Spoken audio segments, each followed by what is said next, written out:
Hey folks, David Frost, my strategic forecast. You're here for another episode of Common Sense Market Analysis. Today is Wednesday, May 3, 2017, looking at a daily chart of the SPY or Spider, which is the proxy for the S&P 500. And as you can see, even though we had the critical Fed announcement today, which was a non-event, no interest rate change, which everybody expected, and there was really no change with anything, so it was a non-event. The market gyrated around for a couple of minutes in a very narrow range and then just floated sideways to higher the remainder of the afternoon. And that coincides with the daily chart we're looking at, which is another sideways day in this upper range consolidating above the 237.61. All in all, there's no change from yesterday. We did come down today to do I guess you could call it an attempt at a touch of 237.61 or a retest of 237.61, but we didn't get there. We came about 10 cents short. Let's see, the low today was 237.70, so we almost got there, but not quite. And under normal conditions, when a market cannot test the level and actually hit it or pierce through it, I look at that as a sign of bullish behavior in this case because the level is beneath us. So if the level was above us, it would be a bearish indication, but the level's below us, and this is a bullish indication that the market has basically what I like to call buoyancy. The market has a bid underneath it. The market has every opportunity whenever it chooses to sell off. It could have sold off on the Fed announcement. It could have sold off on some earnings from last night or this morning, but it just didn't do it. And generally speaking, when that happens, and we've seen this many, many times, when that happens, it's a sign of bullish behavior. Now, I still think that we can come down and test and pierce through the 237.61, even fill the gap that resides over here, which really is at, let's call it 237. I still think the market can come down and test 237 and remain in this bullish stance. I think we need to close any day above 237.61. I think that's important. But even if we came down to fill that gap that's nearby, pierced through 237.61, scared everybody to death, continued lower, that's okay with me because that's normal garden variety market behavior. It's generally going to do the thing that it doesn't want to do first before it does the thing it's ultimately going to do. And that's basically the way the market works. It's called the fake out.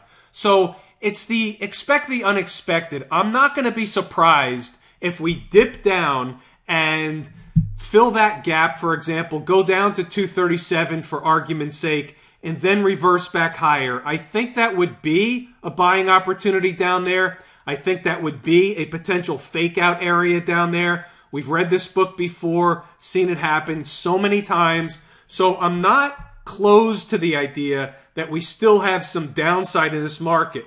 But the bigger picture is this is a bullish pattern that will promote higher prices over the next several weeks into June. Other than that, no change. IWM. IWM was down today. In fact, it had a recovery.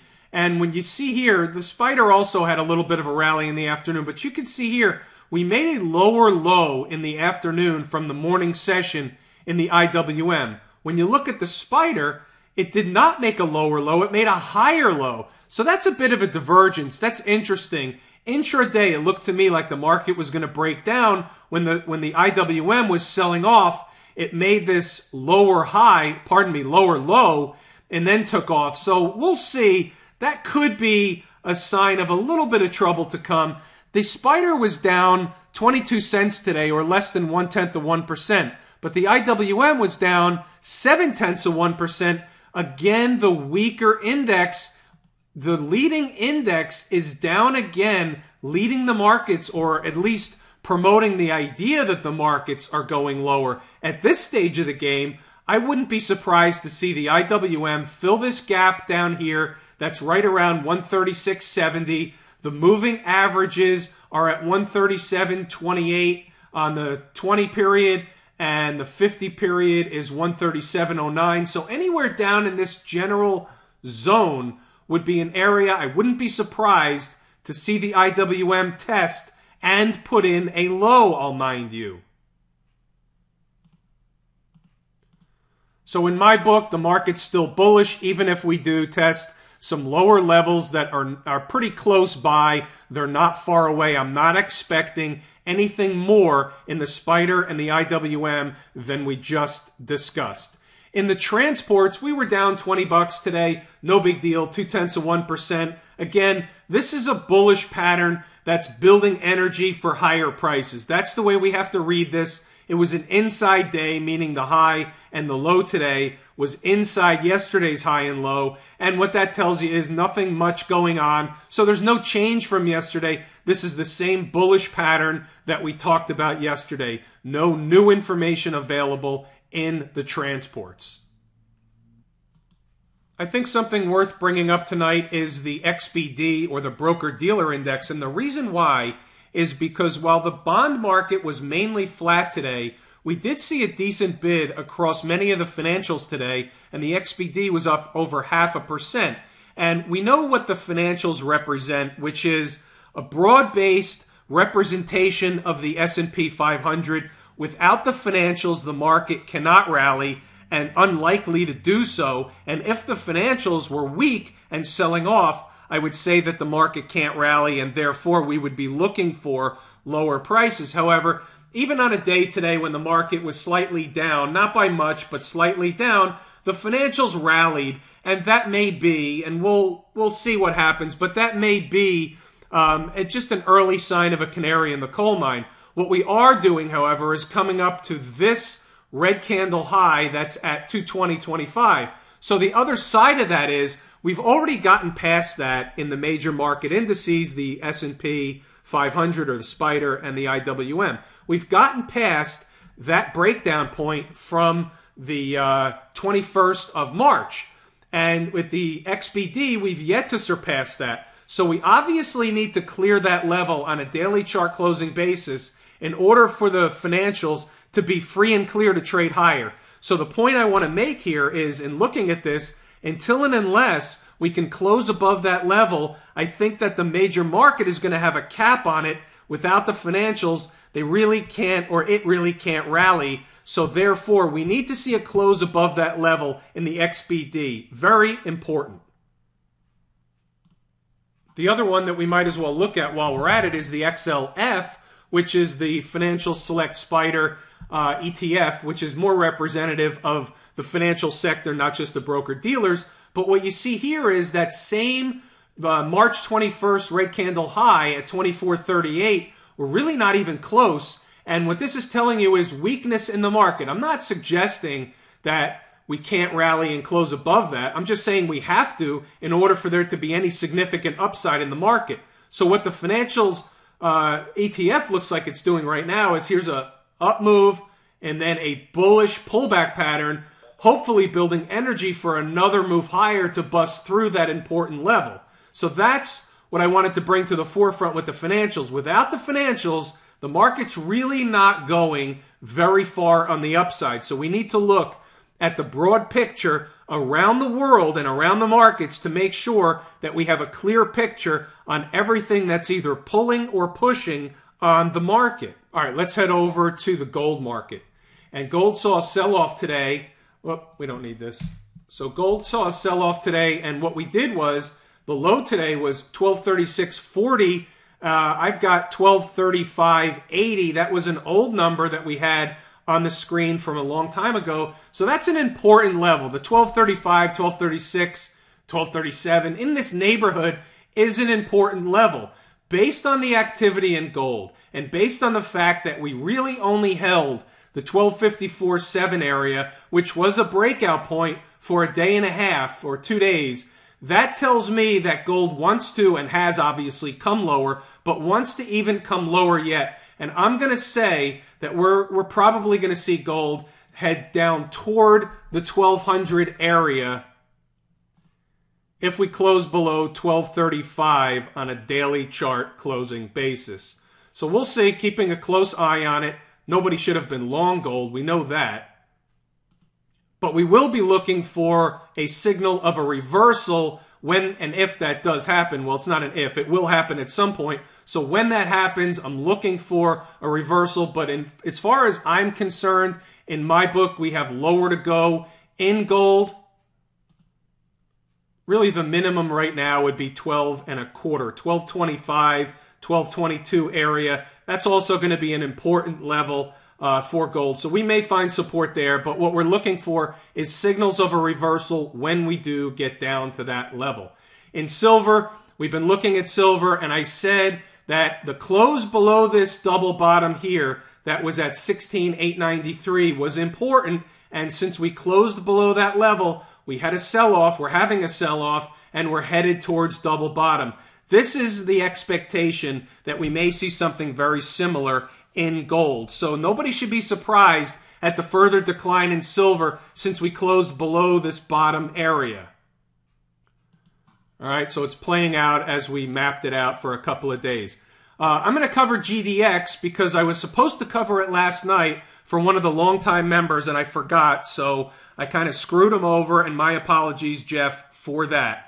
So here it is. So obviously, you know, I just talked about gold and silver. We're talking about the gold mining stocks, and with gold going lower, my expectation is that the gold mining stocks will also go lower, and that's been my position for a little while now. I didn't like the lower high that took place when we got rejected so rapidly at the 200 period moving average and a lower high. And when you look at the longer term chart, you're looking at a series of lower highs, and that's never a sign of strength.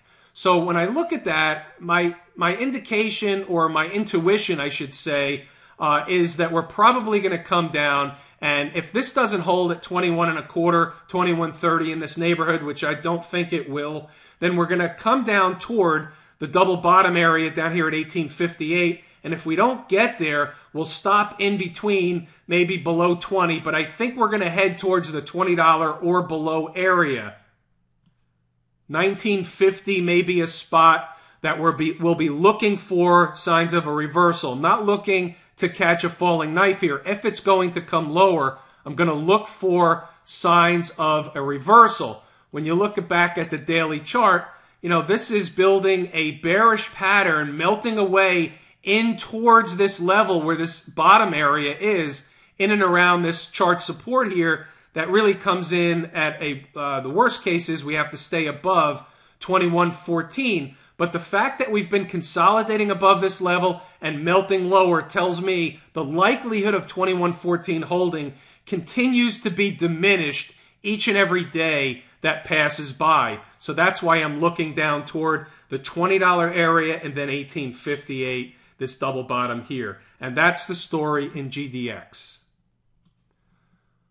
Crude oil. Crude ended up basically flat today. Didn't do much. Down 8-9 cents on the session, but we're headed lower here, in my opinion. We're going to come down to the 45.92 area or thereabout. Maybe we pierce through it by a little bit. Maybe we come up short by a few pennies. But either way, that's my target on the downside. It's possible we need to put in another bearish pattern, work off some of this oversold condition. We can certainly trade up towards 49 again, 48 and a half. That's not out of the question before coming back down again. That's the way markets trade. They go up, they go down. Nothing trades in a straight line, but the story hasn't changed for crude oil. My target is around 46 or below for crude oil. In the bond market, what we saw today was just a slight downtick in bonds. Continues to make a bearish pattern underneath the 20-period moving average. I said yesterday that if we got a spike on the Fed announcement, they could get as high as over here to fill the gap at 154.05 to 154.10, but that didn't happen. We're contained right now by the bearish pattern and the 20-period moving average. What the bond market is telling us is that it wants to trade lower, and what this pattern should promote is a move all the way down to 151 in the bond market. That would send rates higher. That would be positive for the bank stocks. That's an important development. If we can catch a bid in the stock market and rates are going higher because the bond market is selling lower, that you get extra juice out of in the financials. It's just good information to know. But this is a bearish pattern. It's telling us, the chart pattern is telling us that bonds want to trade lower. When we look at the dollar, again, we caught a bid today in the dollar, but this is still comfortably in a bearish pattern with a lot of runway in order to break this bearish pattern. You would really have to get well above the moving average, the 20-period moving average, to break this bearish pattern down. So again, this is just going sideways in this channel, working its way towards the lower portion of the channel. Same routine every night. Once we get to the lower portion of the channel, that's going to promote a long trade on the dollar, and we'll be looking for signs of a trend change. Short the euro, long the dollar at the lower portion of the channel. And with that, folks, I'm going to wrap it there tonight. I'm David Frost, my strategic forecast. Thanks for tuning in for another episode of Common Sense Market Analysis.